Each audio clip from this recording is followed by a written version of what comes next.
राष्ट्रप्रवाह Vidarbha news में आप सभी का स्वागत है। मैं मनन व्यास और आज की देखते हैं ताजा खबर।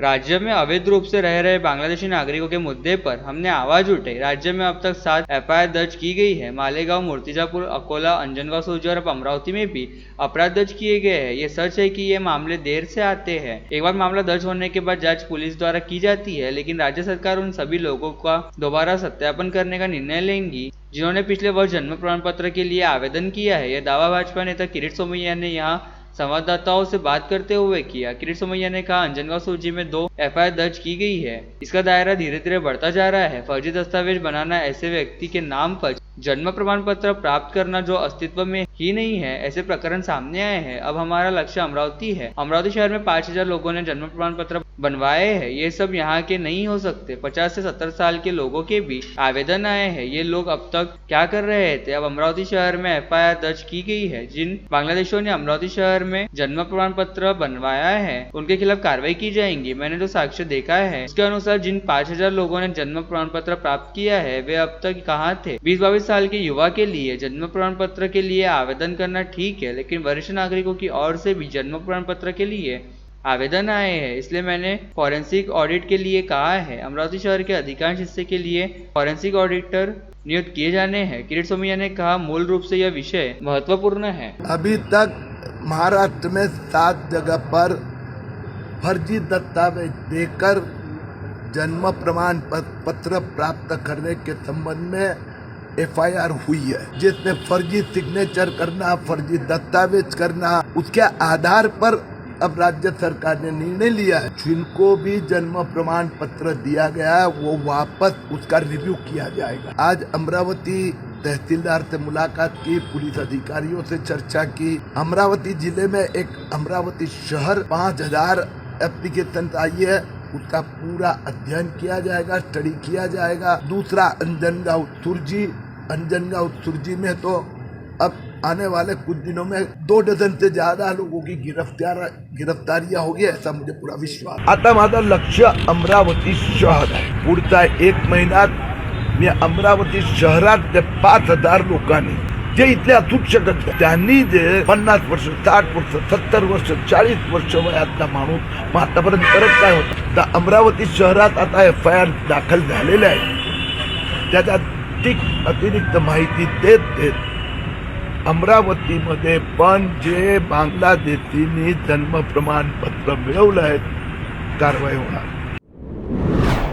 नागपुर समेत मध्य भारत में मुंह के कैंसर के मरीजों की संख्या देश में सबसे ज्यादा है। अन्य इलाकों में भी इन मरीजों की संख्या कम नहीं है। लार परीक्षण से मात्र 15 मिनट में इस बीमारी का निदान संभव है। इस तकनीक का आविष्कार नागपुर के एक प्रोफेसर ने अपने छात्रा के साथ मिलकर किया है और उन्हें इसका पेटेंट भी मिल गया है। इस बीमारी को लेकर एक बड़ी रिसर्च सामने आई है। नागपुर डॉक्टर बाबा साहेब आम्बेडकर कॉलेज के प्रोफेसर देवव्रत बेगड़े और उनके छात्र शुभेंद्र सिंह ठाकुर ने यह खोज की है। उनके शोध को अमेरिकी और भारतीय पेटेंट भी प्राप्त हुए हैं। इस शोध से मरीजों को बड़ी राहत मिलेंगी। कैंसर के खिलाफ यह एक बहुत ही क्रांतिकारी और महत्वपूर्ण शोध है। असल में कैंसर के लक्षणों और निदान में देरी होती है, जिसमें समय, पैसा और कभी कभी जान भी चली जाती है।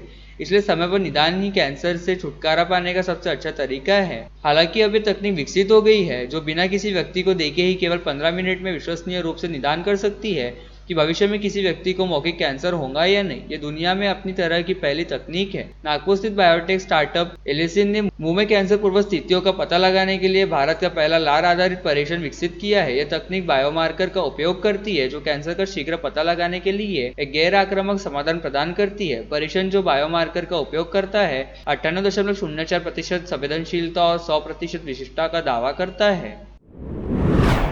श्री गणेश दास राठी शिक्षा समिति के पूर्व अध्यक्ष स्वर्गीय राधा वल्लभ जी हेडा की स्मृति में केशरभाई लाहोटी महाविद्यालय में आयोजित रक्तदान शिविर में 91 रक्तदाताओं ने अपने रक्त का दान किया। शिविर में केशरभाई लाहोटी के अध्यक्ष वसंत कुमार मालपानी, प्राचार्य विजय कुमार बांगड़िया, प्रकाश हेडा, ओम प्रकाश नावंदर, डॉक्टर गोविंद लाहोटी, प्रदीप सिक्ची, अनिल प्रसाद, गजानन रघुवंशी, अर्पिता लड्डा, उमेश चंद्र मडावी, विवेक सिक्ची, मनीष राठी सहित शिक्षकगण व विद्यार्थी उपस्थित थे। इस अवसर पर संस्थान के अध्यक्ष वसंत मालपानी ने राष्ट्रप्रवाह को बताया कि मैं वसंत मालपानी, अध्यक्ष श्री गणेश दास राठी छात्रालय समिति अमरावती। हमारी संस्था के अंतर्गत केशरभाई लाहोटी महाविद्यालय, हमारे माजी अध्यक्ष स्वर्गीय श्री राधा वल्लभ जी हेडा, इनकी स्मृति में कई वर्षों से रक्तदान का आयोजन होता है और ये आयोजन मतलब इसमें करीब करीब 100 से 150 बॉटल ब्लड कलेक्ट होता है। हर किसी व्यक्ति के जीवन में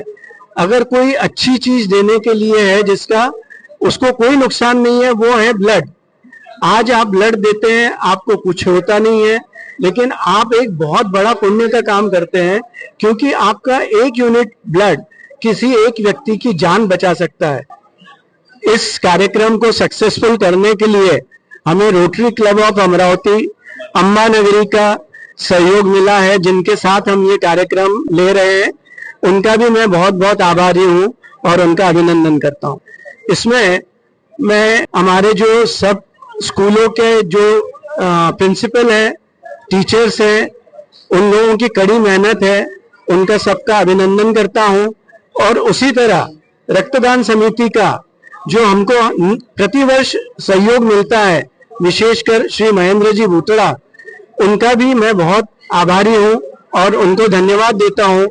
उनके सहयोग के बिना हम इतना बड़ा आयोजन नहीं कर पाते। तो इससे अच्छा कोई मेरे ख्याल से बेटर वर्क नहीं है। जो जो ब्लड दे सकता है उनसे मैं यही अपील करूंगा कि उसने जीवन में जितनी बार वो ब्लड देने में सक्षम है उतनी बार वो अपना ब्लड दे और हर एक एक व्यक्ति की जान बचाए। धन्यवाद। 4 महिलाएं पिछले कुछ दिनों से अकोला शहर के एक हिस्से में किराए के मकान में रह रही थी। इलाके के निवासियों ने उस स्थान पर अवैध देह व्यापार संचालित होने के संदेह पर पुलिस को सूचना दी। पुलिस ने संबंधित स्थान पर छापेमारी की। हालांकि जल्दी हकीकत सामने आ गई। 4 महिलाओं के खिलाफ प्रतिबंधात्मक कार्रवाई कर उन्हें रिहा कर दिया गया है। शहर के वाशिम बाईपास इलाके के गंगानगर इलाके में एक मकान मालिक ने एक दलाल को किराए के लिए दिया था। दलाल उस किराए के मकान में 4 महिलाओं को लेकर आया।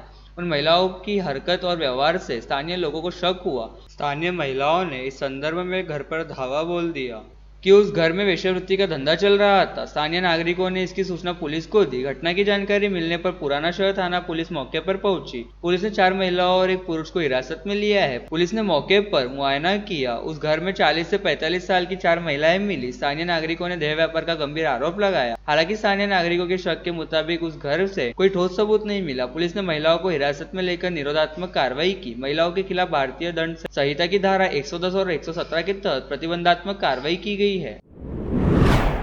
फर्जी दस्तावेजों के आधार पर जन्म प्रमाण पत्र प्राप्त करने वाले अब अमरावती शहर में भी सामने आए हैं और नायब तहसीलदार की शिकायत के आधार पर गाड़गेनगर पुलिस ने आज एक महिला सहित 6 लोगों के खिलाफ विभिन्न धाराओं के तहत मामला दर्ज किया है। बीजेपी नेता किरीट सोमैया ने आरोप लगाया था कि राज्य में अवैध रूप से रह रहे बांग्लादेशी रोहिंग्या और मुसलमानों ने जन्म प्रमाण पत्र हासिल कर लिया है। उनकी शिकायत के आधार पर विभिन्न स्थानों पर सत्यापन का कार्य किया गया। स्कूल छोड़ने के प्रमाण पत्र में हेराफेरी करने और फर्जी दस्तावेज जमा कर जन्म प्रमाण पत्र हासिल करने के आरोप में शहर के 6 लोगों के खिलाफ मामला दर्ज किया गया है। संशयित में आरिफ रहमान खान, चपराशीपुरा, रहीम खान, नियात खान बडनेरा, सैयद यूसुफ, अली सैयद कादर, मोमिनपुरा बडनेरा, मोहम्मद निजाउद्दीन, मोहम्मद हनीफ मुल्ला बडनेरा, जमील खान, कलाम खान, नमूना अमरावती और एक महिला का समावेश है। तहसील कार्यालय ने नगर शिक्षा अधिकारी और जिला परिषद शिक्षा अधिकारी को संबंधित के स्कूल छोड़ने के प्रमाण पत्र पर सत्यापन करने के बारे में सूचित किया था। इसके बाद जांच की गई जिसमें इन 6 लोगों के स्कूल छोड़ने के प्रमाण पत्रों में छेड़छाड़ और फर्जी दस्तावेज पाए गए और इस संबंध में एक रिपोर्ट तहसील कार्यालय को सौंपी गई। इस रिपोर्ट के आधार पर गाड़गेनगर पुलिस स्टेशन में शिकायत दर्ज करने का निर्णय लिया गया। संदिग्धों के खिलाफ भारतीय दंड संहिता की धारा 336(3), 340(2) के तहत मामला दर्ज किया गया है। इससे पहले अंजनगांव सोजी पुलिस स्टेशन में 8 लोगों के खिलाफ अपराध दर्ज किया गया था। अब इस मामले में अमरावती जिले में आरोपियों की संख्या 14 हो गई है। शहर में अवैध बांग्लादेशियों की मौजूदगी के चलते अमरावती शहर पुलिस ने एहतियात के तौर पर शहर के कई व्यापारिक व औद्योगिक प्रतिष्ठानों में काम करने वाले परप्रांतीय मजदूरों की जांच पड़ताल करनी शुरू की है, जिसके तहत अब तक 131 स्थानों पर दबिश देते हुए वहां काम करने वाले 808 बंगाली भाषी मजदूरों को चिन्हित किया गया। साथ ही उनके दस्तावेजों को खंगालते हुए उनके बारे में तमाम तरह की पड़ताल करनी शुरू की गई। इस संदर्भ में जानकारी देते हुए शहर पुलिस आयुक्त नवीन चंद्र रेड्डी ने बताया कि अब तक MIDC, बिजीलैंड, सिटीलैंड व सराफा परिसर में काम करने वाले बंगाली भाषी मजदूरों को चिन्हित करते हुए उनके दस्तावेजों की पड़ताल करने का काम किया गया, जिसके तहत सबसे पहले तो यह जानने का ही प्रयास किया गया कि उनमें से कितनों के दस्तावेज किस तरीके से बने हैं। साथ ही साथ मजदूर जिन स्थानों से आए हैं उन क्षेत्रों के प्रशासन से उन मजदूरों की नागरिकता को लेकर पुष्टि की जा रही है। इसके साथ ही इस अभियान की जानकारी विशेष जांच दल यानी SIT को भी दी गई है। CP रेड्डी ने यह भी बताया कि शहर पुलिस द्वारा शुरू किए गए इस अभियान की भनक लगते ही कई बांग्ला भाषी मजदूर अमरावती छोड़कर बाहर निकल गए, जिनकी अब शहर पुलिस द्वारा तलाश की जा रही है। इस पूरे काम के लिए एक विशेष टीम भी बनाई जा रही है जो विशेष रूप से पश्चिम बंगाल जाएंगी और वहां पर अमरावती में रह रहे 808 बंगाली भाषी लोगों के दस्तावेज संबंधित प्रशासन को सौंपकर इस बात का वेरिफिकेशन भी करवाएगी। जिला स्तरीय कृषि प्रदर्शनी के माध्यम से किसानों द्वारा उत्पादित उत्पादों सहित अन्य स्थानों की फसलें नई तकनीक के उपभोक्ताओं तक पहुंचेंगी। सांसद बलवंत वानखेड़े ने विचार व्यक्त करते हुए कहा कि प्रदर्शनी का उद्देश्य सफल हुआ है और प्रदर्शनी सार्थक रही है। जिला स्तरीय कृषि प्रदर्शनी का समापन आज 18 फरवरी को किया गया। इस अवसर पर संभागीय संयुक्त कृषि निदेशक प्रमोद लहाड़े, जिला अधीक्षक कृषि अधिकारी राहुल सातपुते, आत्मा परियोजना निदेशक अर्चना निस्ताने, जिला कार्यक्रम अधिकारी सुनील सोसे, प्राचार्य अनिल ठाकरे, डॉक्टर राजीव ठाकुर, हरिभाऊ मोहोड़, विनय बोत्रा आदि उपस्थित थे। सांसद श्री वानखेड़े ने कहा, प्रदर्शनी के माध्यम से किसानों को अन्य स्थानों की फसलें देखने को मिली। साथ ही प्रदर्शनी के माध्यम से उत्पाद को प्रोसेस करने और सामान बेचने का अवसर भी दिया गया। यहाँ कृषि में बदल रही नई तकनीक की जानकारी दी गई। इस तकनीक से किसानों की आय बढ़ेगी। उन्होंने कहा कि यह प्रदर्शनी किसानों के लिए बहुत उपयोगी है। राष्ट्रीय महिला दिवस के अवसर पर अभिनंदन पेंडारी मित्र परिवार की ओर से महेंद्र विद्यालय की कर्तव्यनिष्ठ प्रधानाध्यापिका श्रीमती सुषमाताई ताजने का अभिनंदन किया गया। महेंद्र विद्यालय सभागृह में आयोजित इस कार्यक्रम में मुख्य अतिथि के रूप में अभिनंदन पेंडारी, दीपक हुंडीकर, महेंद्र देशमुख, जगदीश साइसी कमल, गणेश बोरे, प्राध्यापक राधेश्याम यादव, अरुण बनारसे, सुनील बैतुले उपस्थित थे। इस अवसर पर सुषमाताई ताजने का शॉल, श्रीफल, पुष्पगुच्छ, मोतियों की माला एवं सम्मान पत्र से सम्मान किया गया। दीपक हुंडीकर ने अपने उद्बोधन में कहा कि सुषमाताई शैक्षणिक कार्यों में रुचि रखती है और विद्यार्थियों के उज्जवल भविष्य के लिए निरंतर नई नई गतिविधियां क्रियान्वित करती रहती है। महेंद्र विद्यालय के परिसर के साथ साथ कक्षाएं, प्रांगण, प्रयोगशालाएं, कंप्यूटर परिसर अच्छी तरह से सुसज्जित और साफ सुथरे और परिपूर्ण है और छात्रों को सुखद शिक्षा प्रदान करने के उनके प्रयास की प्रशंसा की योग्य है। सुषमाताई ताजने शिक्षक सुनील बैतुले एवं शिक्षक वृंद शिक्षित छात्रों को शिक्षित नागरिक बनाने के लिए अथक प्रयास कर रहे हैं। मैं आज उन्हें बधाई देता हूँ। इस अवसर पर महेंद्र देशमुख, जगदीश साइची कमल, गणेश बोरे, राधेश्याम यादव ने भी सुषमाताई को भविष्य के लिए शुभकामनाएं दी। छात्रों को प्रतिस्पर्धा के इस युग में जीवित रहना है और नेतृत्व करना है तो छात्रों को कौशल विकास को महत्व देना आवश्यक है। साथ ही महापुरुषों की विचारधारा के अनुरूप सुधारवादी समाज बनाने के लिए सार्वजनिक शिक्षा प्रदान करना आवश्यक है। इसके लिए आजीवन अध्ययन का उद्देश्य ज्ञान प्राप्त करने और पैसा कमाने के लिए करने का प्रतिपादन विधायक सुलभा खोड़के ने किया। संत गाडगे बाबा विद्यापीठ के आजीवन अध्ययन और विस्तार विभाग की ओर से जननेता के रूप में विधायक सुलभा खोड़के को सम्मानित किया गया। विभाग निदेशक डॉक्टर श्रीकांत पाटिल के मार्गदर्शन में प्रतिनिधिमंडल ने विधायक को मानद पत्र सौंपा। लगातार 13 घंटे तक दौड़कर रिकॉर्ड बनाने के लिए मंगलवार सुबह 7 बजे यवतमाल के नेहरू स्टेडियम में दौड़ शुरू हुई।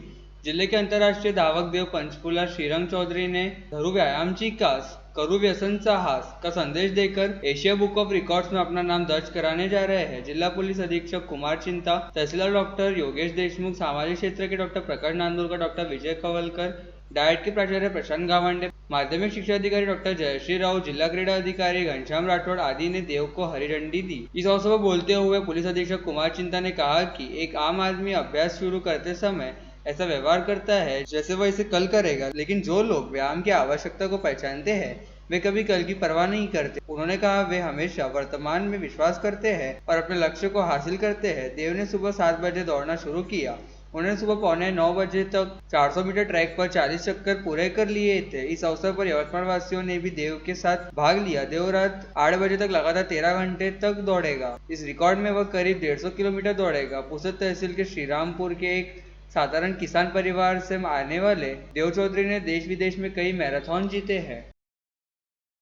बडनेरा के थानेदार सुनील चौहान व निरीक्षक प्रफुल्ल गीते के दल ने बडनेरा थाना क्षेत्र में राहगीरों से लूटपाट करने वाले व्यक्ति को गिरफ्तार कर उसके पास से 7 मोबाइल और घटना में इस्तेमाल की गई दुपहिया सहित कुल 1,44,000 रुपए का माल जब्त किया है। गिरफ्तार किए गए आरोपी का नाम बडनेरा के कुरैशी नगर निवासी शाकिर मोहम्मद उर्फ बोलू नूर मोहम्मद है। जानकारी के मुताबिक पहुर ग्राम निवासी भावेश अशोक थोरात नामक युवक ने 14 सितंबर 2024 को शिकायत दर्ज की थी कि वह अपनी सहेली के साथ अंजनगांव बारी रोड के रायसोनी कॉलोनी कॉलेज के बाजू में बातचीत करते हुए बैठा था, तब दो अज्ञात व्यक्ति वहां पहुंचे और उन्होंने भावेश और उसकी सहेली को धमकी देकर दोनों के पास से 3 मोबाइल और नकद 2000 रुपए सहित 36,000 रुपए का माल लूट लिया और फरार हो गए। इस मामले की जांच शुरू रहते बडनेरा पुलिस को जानकारी मिली थी। इस घटना को अंजाम बडनेरा शहर के कुरैशी नगर निवासी शाकिर मोहम्मद ने दिया है। पुलिस ने उसे कब्जे में लेकर पूछताछ की, तब उसने घटना की कबूली दी और उसके पास से 7 मोबाइल और घटना में इस्तेमाल MH27DJ 4287 क्रमांक की मोटरसाइकिल जब्त कर ली। और लेटेस्ट न्यूज़ देखने के लिए राष्ट्रप्रभा चैनल को लाइक और सब्सक्राइब कीजिए।